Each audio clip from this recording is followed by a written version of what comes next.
So we're learning to trust what we get from the spirit world, but we also need to learn to be discerning. And that discernment was never taught on the core shamanic course I went on. And I look at that in terms of the counterculture and its shadow.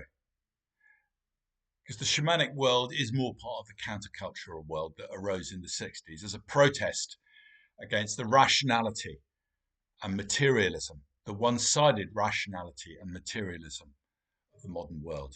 It was a necessary protest. It was a rebellion of the romantic spirit. You had the romantics in the early 1800s that arose after the Industrial Revolution. Again, same kind of protest. But it has its own shadow. Yeah? So the counterculture, it values feeling and intuition, and it can undervalue material, i.e. the body, I mean money, and the rational. And you need them for discernment. So I think that's why we can have this one-sided emphasis on trust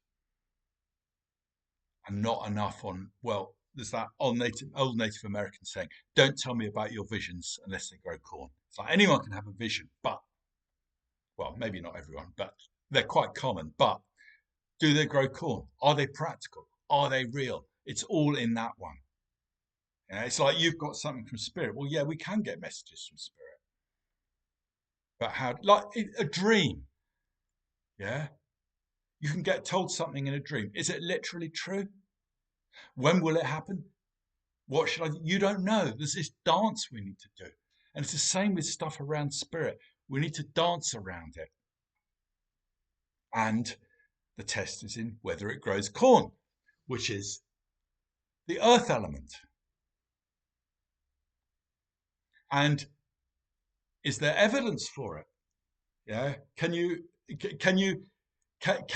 make a case for it? You get given this advice for someone, maybe in spirit, but then you need to make a case for it. You need the rationality as well. So all these things.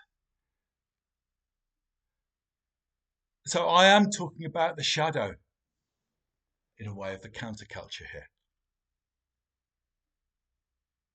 And people don't necessarily always want to know about the shadow. And it's also about making shamanism part of the world, coming into the world, and not being above the world. Like we're doing something better. We're spiritual and they're not. That's an old divide, and it's too easy.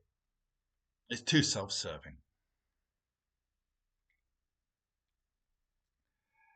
Okay, another thing is that if you do what I call shape-shifting, that's when you become, in a way, the spirit, the spirit helper, the spirit animal. That's what I'd done that first time it happened, when I was dancing and the ancient dinosaur took over. That's what people saw, in a way, with their spirit eyes. Shape-shifting, maybe it can be literal, but I think it's something you see with your subtle eye. You see this presence in someone, around someone. That's what shape-shifting is. And when you're in that state, you're both completely yielding to the spirit, and yet you're very much aware.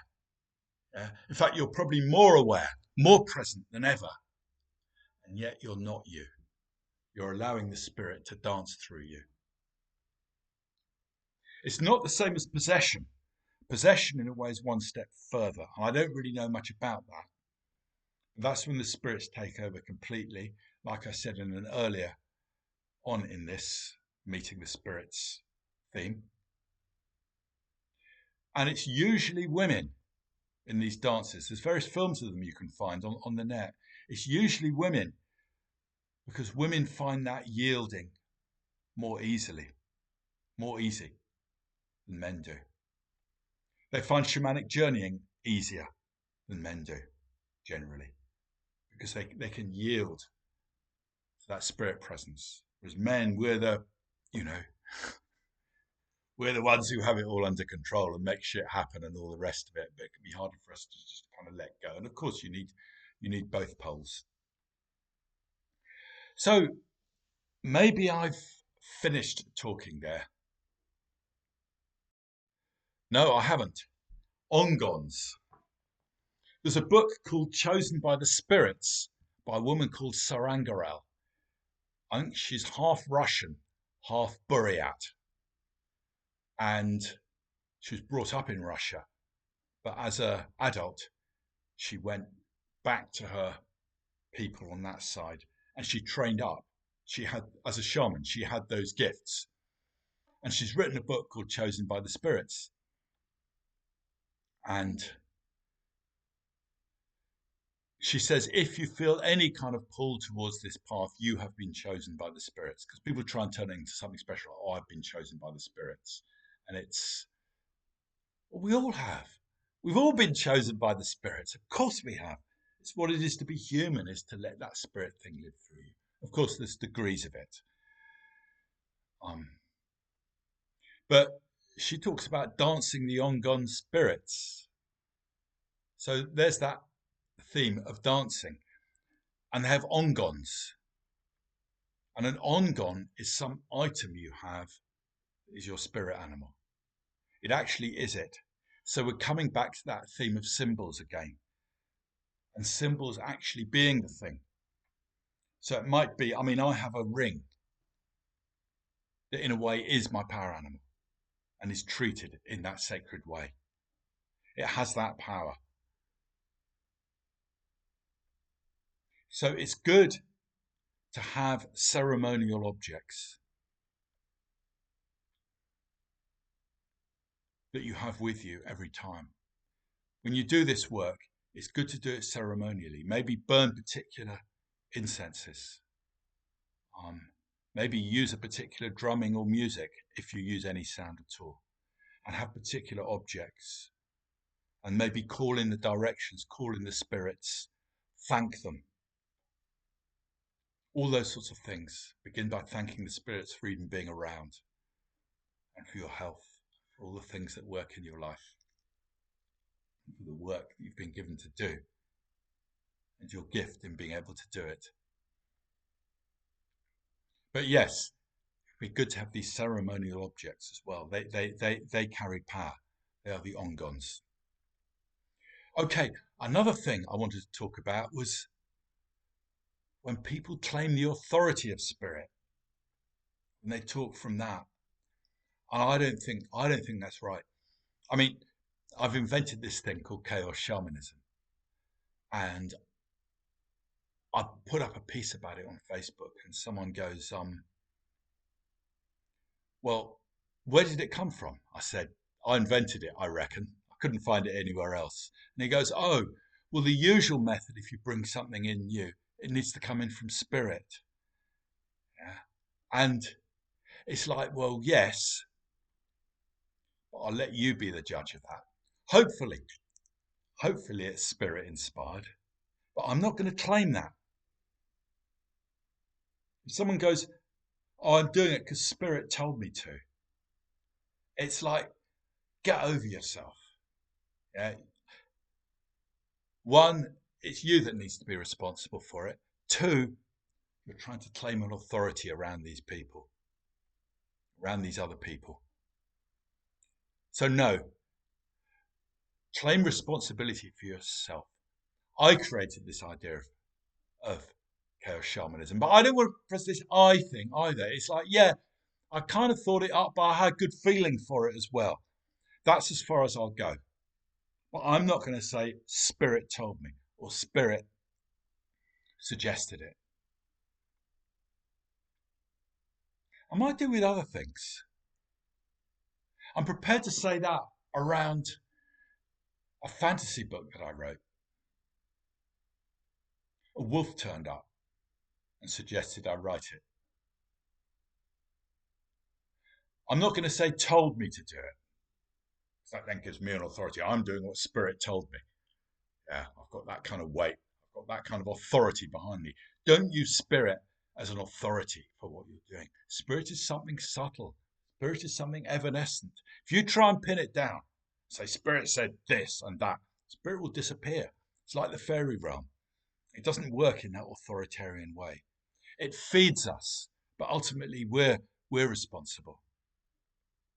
So if someone says to you they're doing something because Spirit told them, guard your wallet.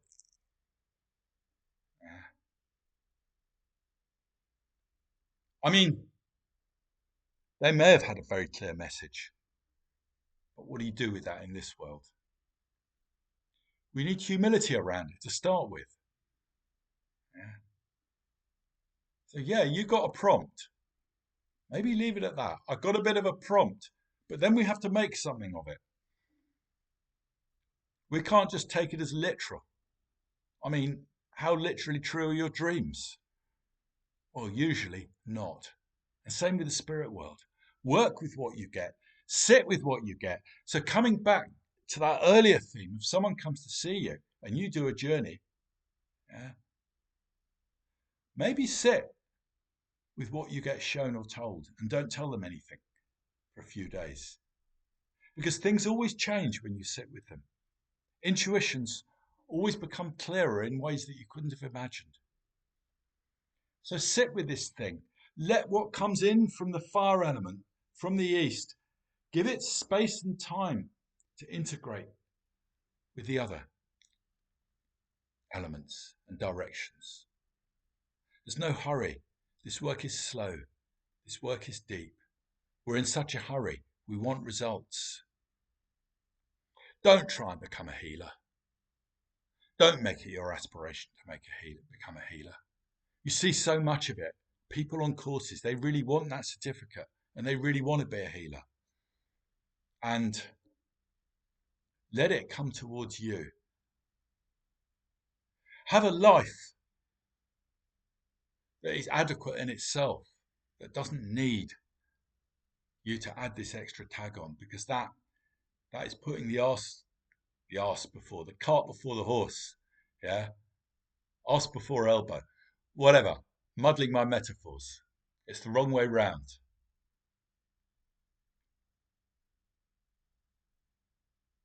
Yeah. The shamanic practitioner thing, it's become an add-on for a lot of people, and you see people wanting it. I see in the astrology world as well, people wanting to prove they're an astrologer, wanting to tell you their latest pet theory, yeah, that will make them substantial as an astrologer. It's just human nature in a way.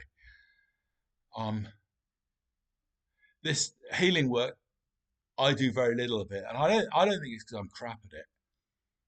I think it's I don't know the reason. I don't know the reason, but I'm certainly not able to build an identity around it because I don't do enough of it. And but it's given me space to think about it and work out, what is this thing about? And we always need to be doing this thing. We get taught something in a particular way, but we then need to go away and make it our own. Think about it. What is it really about? Okay, let's leave it there.